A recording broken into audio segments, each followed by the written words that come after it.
Siapa yang menyakiti anak keturunan aku, berarti dia menyakiti aku, dan dia tidak akan pernah halal mendapatkan syafaat dariku.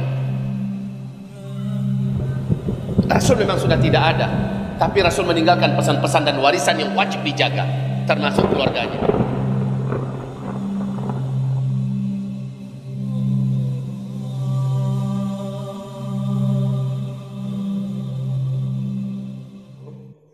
أعوذ بالله من الشيطان الرجيم ومنهم الذين يؤذون النبي ويقولون هو أذن قل أذن خير لكم يؤمن بالله قل أذن خير لكم يؤمن بالله ويؤمن للمؤمنين ورحمة للذين آمنوا منكم والذين يؤذون رسول الله لهم عذاب أليم يحلفون بالله لكم ليرضوكم والله ورسوله أحق أن يرضوه والله ورسوله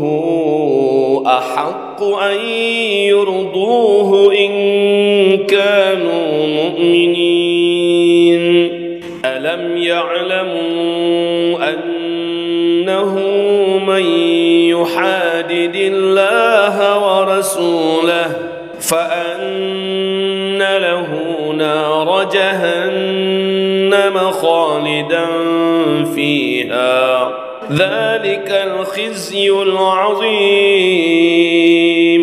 اللهم ارحمنا بالقرآن وصدق الله العظيم. Kita simak artinya. Dan di antara mereka atau orang munafik ada orang-orang yang menyakiti hati Nabi atau Muhammad dan mengatakan Nabi mempercayai semua apa yang didengarnya. Katakanlah, dia mempercayai semua yang baik bagi kamu. Dia beriman kepada Allah, mempercayai orang-orang mukmin, dan menjadi rahmat bagi orang-orang yang beriman di antara kamu. Dan orang-orang yang menyakiti Rasulullah akan mendapat azab yang pedih. Rasulullah sekarang sudah tidak ada, Bu.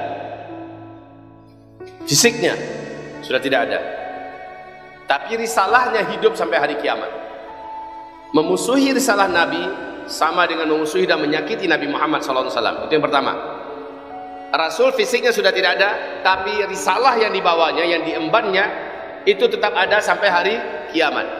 Memusuhi risalah Nabi, menghalang-halangi risalah Nabi, yaitu Islam ini, dakwah, berarti dia memusuhi Rasulullah, dan jangan pernah bermimpi berharap dia diakui oleh Nabi SAW. Yang pertama ya. Yang kedua, Rasulullah memang sudah tidak ada, tapi para pewaris Nabi sampai hari kiamat tetap ada. Dan Nabi berpesan, jangan kamu menyakiti para wali-waliku. Wali-wali Nabi adalah para ulama. Warathatul anbiya, umana'ur rusul adalah para ulama. Menyakiti para ulama sama dengan menyakiti aku, kata Rasulullah. Menyakiti para ulama, para wali-wali Rasulullah, para umara Rasulullah, sama dengan menyakiti aku. Dan yang menyakiti aku berarti dia menyakiti Allah Subhanahu wa ta'ala. Dan jangan pernah dia berharap atau bermimpi sekalipun tak boleh bahwa dia akan dibela oleh Rasulullah nanti pada hari kiamat. Ini yang kedua. Yang ketiga, Rasulullah sudah tidak ada, tetapi Rasulullah berpesan, aku tinggalkan kepada kamu anak keturunanku. Jaga dan rawatlah dia, lindungi dan cintailah dia. Yang mencintai anak keturunanku, maka dia mencintai aku mencintainya. Siapa yang menyakiti anak keturunan aku, berarti dia menyakiti aku, dan dia tidak akan pernah halal mendapatkan syafaat dariku. Rasul memang sudah tidak ada, tapi Rasul meninggalkan pesan-pesan dan warisan yang wajib dijaga, termasuk keluarganya. Nah, di ayat ini dikatakan, walladzina yu'dzuna Rasulullah lahum adzabun alim. Orang-orang yang menyakiti Rasulullah, Rasul sudah nggak ada ya, berarti yang tiga tadi, ajarannya diperangi, dimusuhi, disakiti, atau para ulama, para wali-walinya, ya, para pewarisnya diperangi, disakiti. Yang ketiga, anak keturunannya, diperangi, dimusuhi, disakiti, lahum adzabun alim. Untuk mereka pasti mendapatkan dan merasakan azab yang teramat sangat pedih, insyaallah taala. Ya. Lanjut. Ayat 62 lagi. Mereka bersumpah kepadamu dengan nama Allah untuk menyenangkan kamu. Padahal Allah dan Rasulnya lebih pantas mereka mencari keridhaannya jika mereka orang mukmin. Hah? Berjilbab juga dianya. Pakai gelar haji juga di depan namanya. Tapi keluar kata-kata demi Allah. Keluar kata-kata, ini sesungguhnya kami bersumpah atas nama Allah.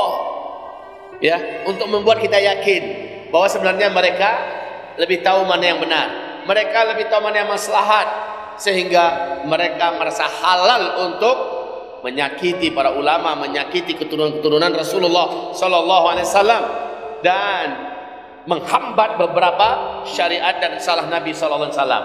Untuk orang ini Allah sebutkan, Allah bongkar. Makanya kemarin kita katakan, sebenarnya saat kita belajar surat Taubah ini, kita sedang diajarkan oleh Allah tentang pembongkaran orang-orang munafik. Ayat surat Taubah ini paling banyak bicara tentang masalah orang munafik. Makanya tanpa ada bismillahirrahmanirrahim, karena orang-orang munafik tak berhak mendapatkan Ar-Rahman Ar-Rahim itu sesungguhnya.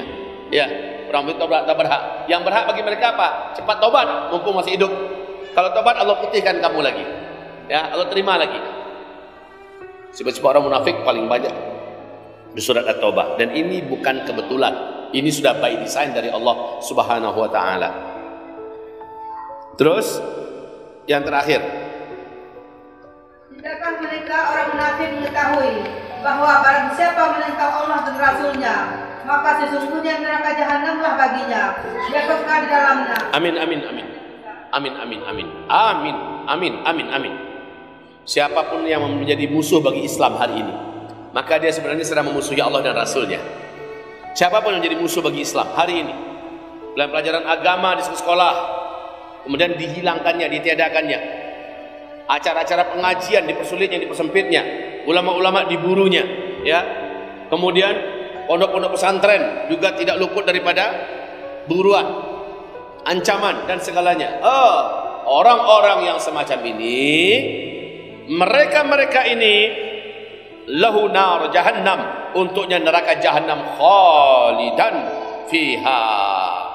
Mereka di dalamnya kekal walaupun haji dia tiap tahun.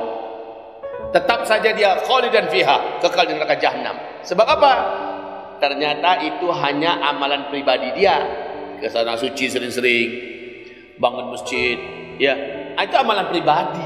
Tapi untuk dakwah Rasul, untuk perjuangan, untuk tegaknya syariat dan sebagainya, bahkan dia menjadi penentang paling di depan, dan dia paling banyak nyakitin Islam dan kaum muslimin. Fa anna lahu nar jahannam khalidan fiha, sesungguhnya untuknya neraka jahanam, dia di dalamnya kekal selama-lamanya. Dzalikal khizyul mubin, itulah dia kehinaan yang maha nyata. Khizyul azim, itulah dia kehinaan yang teramat sangat besar. Ya.